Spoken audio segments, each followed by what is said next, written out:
Hey, it's TF. We're going to start filming a new series today on the SS25 marker primarily and the Series 6 prototype. There were about 20 or 30 Series 6 prototypes made out there that use the SS25's mini style body, and that was after the SS25 was made. They were going to something else eventually called the Series 6. And so there's about 30 of those out there. I happen to have one of them.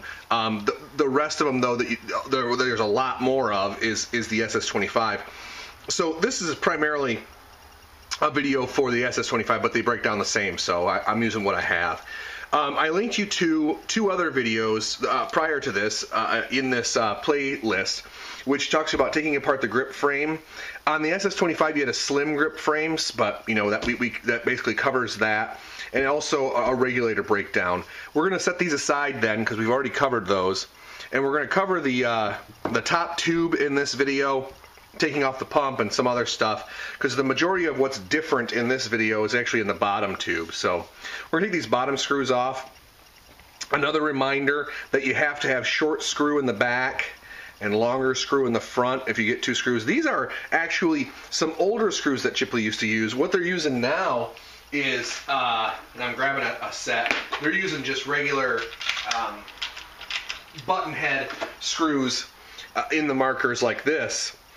These were these flat head dudes, and real common. I had to actually modify these a little bit. This is what they used to use back then, the SS25 days. And if you've got an SS25, you're probably pulling at least one of those out of the marker. Just remember, short one in back, long one in the front. What you don't want is the screw to be so long that as you pump the marker, it hits a screw. It would hit a screw that would hit this hole right here. Let me move that up a little bit closer so you can see it. Okay, that's not what you want. So if you take off your grip frame and clean the gun and everything and put it back together, and all of a sudden you can pump like that far, you can't chamber a ball. Check the screw length and flip those around. Okay, so this happens to have one of the, not rare, but not a ton of people have them, SS25 stock class, modified stock class feed on it. And I'll take this off real quick. It's basically that this is spider tab, just like in the T2 and Series S, the Series 6.5. And so there isn't much to this. There's just 3 screws instead of 2. You just have to have the right Allen key, which appears to be a 5/64. There's one button head here with a little O-ring that keeps this front cap in. Okay. And then there's 2 submerged screws that are spider patterned in here. 1 and 2. Same thing as the spider tabbed feed neck of before. When you're putting that back on, you're simply going to put 2 screws back in whatever feed neck that you use on that. Okay. They're also, Chipley's now making a cram and jam. You're not going to be able to find these anymore. They would just cost way too much to manufacture. As you can see, there's 1, 2, 3, 4 parts with a ball retainer, and they were just a pain in the butt to manufacture. You're now seeing what's called a cram and jam, which is in my Series 6.5 video series. I'll link that down there, and you can get one of those that sits right on top of your SS25 if you so desire. But we're going to set that aside for right now. I'm actually going to put this cap on here real quick, just so that I don't lose one of the screws. These things are pretty small. Set that aside. All right.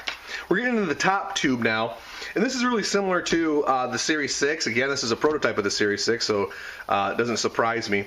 You might have a wire detent on the side of yours, or you might have 2 of these rubber nubbin detents. Doesn't really matter. I'll show you how to take one off, and you can see the other is pretty self-explanatory. Actually, let me show you that on a Series 5 body. The SS25 was a Series 5 body cut down. You can see the wire detent right here. These never go bad, or they rarely go bad. If they do, you get a new one from Chipley, you take one screw off, this wire comes off, you put a new one back on. And if you need me to take that apart for you to figure that out, I don't know, something went wrong. send me your gun, because I don't know if you're qualified to run it, you know? Anyway, top tube action here. We're going to pop this pin out here, okay?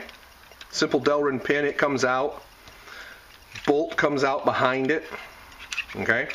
Check the bolt, and always check it for any wear or tear on the bolt that you might see. This one has a little bit, because I've played with it over the years. If you do get a lot of, if you can feel it with your thumbnails and stuff, get some 1000 grit or 2000 grit sandpaper, wet dry sandpaper, add a little bit of water and clean that up. It just smooths things out for the bolt, okay? Next we've got to take out is the cocking rod. The cocking rod comes preset from the factory at a certain length. You don't really need to mess with that length at all. It has a bumper on it. Those bumpers do go bad. It's the same thing that's inside your hammer. So getting one or two of these in your gearbox is not a bad idea. Just check that for wear, and if it's worn, replace it. In a pinch, O-rings will work, or winding out a reg seat on an old regulator will work. All I do here to take this off is just rotate the back block, one turn around, and then slide the pump off here. It's really not a big deal. You can take this block all the way off just for the sake of doing so, because it's a video. And then 3 screws takes this grip frame apart, or this pump from the pump plate. Very rarely do you need to do this. You'd have to really be dirty to worry about that. But 3 screws take it off, 3 screws put it back on. Mostly what I do is I take long-handled Q-tips, which you saw in the video for suggested and linked to for tools of the trade, and push it down there. Use my squirt bottle, again in tools of the trade that I linked in the first part of this video. Spray it in there, clean it off, make sure that that's completely clean, and then go from there. So we set that aside for right now. The next thing you're going to need is a 1/16 Allen key to check and clean, especially if you've got a barrel break or chop. I don't know why you'd be chopping paint, but sometimes it happens. To check these ball detents, which are disguised or sort of covered up underneath here. Okay? These ball detents are spider ball detents or intimidator ball detents. You just want to check to make sure they're of a good length. Have a couple extra in your kit if they ever do go bad. And this cover and screw is just a 3-part sort of series. It's been keyholed to fit this screw. So this cover slides in here, and then you put the ball detent, not the ball detent, the rubber detent on top of it. Try to hold it all together and put it here, back in. See the slot? That slot is for the detent, the hole is for the screw. Taking your 1/16 wrench, you'll put that back on and tighten that back down. And tighten that back down. I have the wrong wrench. Okay? Now, I want to talk about the bottom tube here just for a second. This pump plate. This can come off. You don't need it to come off. On the old ones, the older series. Let me show you the difference between the old and the new. Where did I put my Series 5? Oh yeah. On the newer deluxe kits, you see this stainless steel goes all the way in. There's no nut to be turned. This one here had aluminum that's shaped in the shape of a nut here, and then moved up to this larger pump rod. Okay, you don't have to really ever take this off on especially an SS25, because when you take apart the bottom tube, you'll see that this whole block comes off with it. But in case you get a ton of paint in there or something, you can take this off and pull it off here. Now, down here, there's just a couple of O-rings that you want to check and inspect. These are static O-rings, so they don't normally go bad. There's one O-ring here and another O-ring, and they both fit in these little grooves right here and here. So putting those back together, just use a little bit of grease. I use Hater Sauce Marmalade, as discussed in Tools of the Trade. And a little bit there. little bit in this recess. And put this back on. Now, if you're going to tighten this down, if you're going to tighten this down with a wrench, do yourself a favor and be very, very careful. You can really screw up your anodizing by not being careful at this point. Just give her a tighten and go real slow on this one. You're also going to want to make sure that you're aligning this teardrop shape here that holds the bottom guide rod. You want that to be perfectly parallel with the side of the body or perfectly perpendicular to the bottom of the gun. Then you're just going to go ahead and snug that up. Okay? No hand to Thor on that one, it's just not needed. Also, when inspecting this, make sure that your pump moves freely when you slide this back on. If it doesn't, if it starts to bind towards the end of the stroke, check out the difference here. Make sure that this bottom guide rod is parallel with this top guide rod. It's imperative that those stay parallel and ride smoothly. What Chipley did is that they set this to run on aluminum on stainless steel. Okay, they bored out the pump. Nothing rides on inside the pump. Okay, it just runs on the aluminum. So make sure that that's running smoothly. If not, tweak this bottom guide rod and you can usually clean that up and sort of make it, better.